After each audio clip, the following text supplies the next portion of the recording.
లూకాసు వార్త 17వ అధ్యాయము చదువుకుందాం. ఆయన తన శిష్యులతో ఇట్లనెను, అభ్యంతరములు రాకపోవట అసాధ్యము, కానీ అవి ఎవని వలన వచ్చునో వానికి శ్రమ. వాడి చిన్నవారిలో ఒకనికి అభ్యంతరము కలగజేయట కంటే వాని మెడకు తిరగటిరాయి కట్టబడి సముద్రములో పడద్రోయబడుట వానికి మేలు.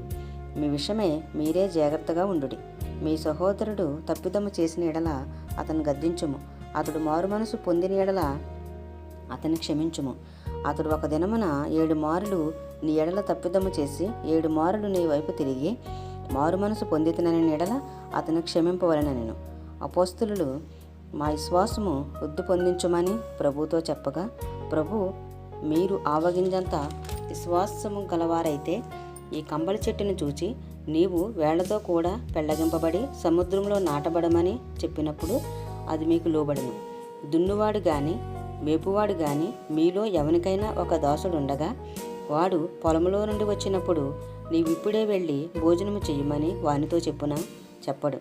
అంతేకాక నేను భోజనము చేయుటకు ఏమైనను సిద్ధపరిచి నడుము కట్టుకొని నేను అన్నపానములు పుచ్చుకుని వరకు నాకు పరిచారము చేయుము. అటు తర్వాత నీవు అన్నపానములు పుచ్చుకొని వచ్చినని వానితో చెప్పును గాని ఆ దాసుడు ఆజ్ఞాపింపబడిన పనులు చేసినందుకు వాడు దయచూపనని వానిని మెచ్చున? అటువలే మీరును మీకు ఆజ్ఞాపింపబడినవన్నీ చేసిన తర్వాత మేము నిష్ప్రయోజనకులమైన దాసులము, మేము చేయవలసినవే చేసియున్నామని చెప్పుడనెను. ఆయన యెరూషలేమునకు ప్రయాణమై పోవుచు సమరయ గలిలయ మధ్యగా వెళుచుండెను. ఆయన ఒక గ్రామంలోనికి వెళుచుండగా 10 మంది కుష్ఠరోగులు ఆయనకు ఎదురుగా వచ్చి దూరమున నిలిచి, యేసు ప్రభువా, మమ్ము కరుణించుమని కేకలు వేసిరి. ఆయన వారిని చూచి, మీరు వెళ్ళి మిమ్మును యాజకులకు కనుపరుచుకొనడని వారితో చెప్పాను. వారు వెళ్ళుచుండగా శుద్ధులైరి. వారిలో ఒకడు తనకు స్వస్థత కలుగుట చూచి గొప్ప శబ్దముతో దేవుని మహింపరచుచు తిరిగి వచ్చి ఆయనకు కృతజ్ఞతాస్తుతులు చెల్లించుచు ఆయన పాదముల యొద్ద సాగిలపడెను. వాడు సమరయుడు. అందుకు యేసు 10 మంది శుద్ధులైరి గారా, ఆ 90 ఎక్కడ? ఈ అన్యుడు తప్ప దేవుని మహింపరచుటకు తిరిగి వచ్చిన వాడెవడను అగబడలేదా అని చెప్పి, నీవు లేచి పొమ్ము, నీ విశ్వాసము నిన్ను స్వస్థపరిచినని వానితో చెప్పాను. దేవుని రాజ్యం ఎప్పుడు వచ్చిందని పరిసయ్యులు ఆయన అడిగినప్పుడు ఆయన, దేవుని రాజ్యము ప్రత్యక్షముగా రాదు, ఎందుకనగా ఇదిగో దేవుని రాజ్యము మీ మధ్యనే ఉన్నది గనుక ఇదిగో ఇక్కడనని అదిగో అక్కడనని చెప్ప వీలు పడదని వానికి ఉత్తరమిచ్చాను. మరియు ఆయన తన శిష్యులతో ఇట్లనెను, మనుష్య కుమారుని దినములలో ఒక దినము చూడవలెనని మీరు కోరు దినములు వచ్చును గాని మీరు ఆ దినమును చూడరు. వారు ఇదిగో ఎక్కడనని అదిగో అక్కడనని మీతో చెప్పిన యెడల వెళ్ళకుడి, వెంబడింపకుడి.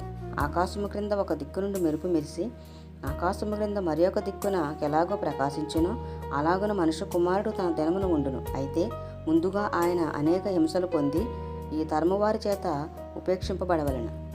నోవాహు దినములలో జరిగినట్టు మనుష్య కుమారుని దినములలోనూ జరుగును. నోవాహు ఓడలోనికి వెళ్ళిన దినం వరకు జనులు తినుచు త్రాగుచు పెండ్లాడుచు పెండ్లికియబడుచు నుండిరి. అంతలో జలప్రళయం వచ్చి వారందరినీ నాశనము చేసెను. లోతు దినములలో జరిగినట్టును జరుగును. జనులు తినుచు త్రాగుచు కొనుచు అమ్ముచు వారు నాటుచు ఇండ్లు కట్టుచు నుండిరి. అయితే లోతు సొదొమ విడిచిపోయిన దినమున ఆకాశం నుండి అగ్నిగంధకములు కురిసి వారందరినీ నాశనము చేసెను. ఆ ప్రకారమే మనుష్య కుమారుడు ప్రత్యక్షముగు దినమున జరుగును. ఆ దినమున మిద్దె మీద ఉండువాడు ఇంట ఉండు తన సామాగ్రిని తీసుకుని పోవుటకు దిగకూడదు. అలాగే పొలములో ఉండువాడును తిరిగి రాకూడదు.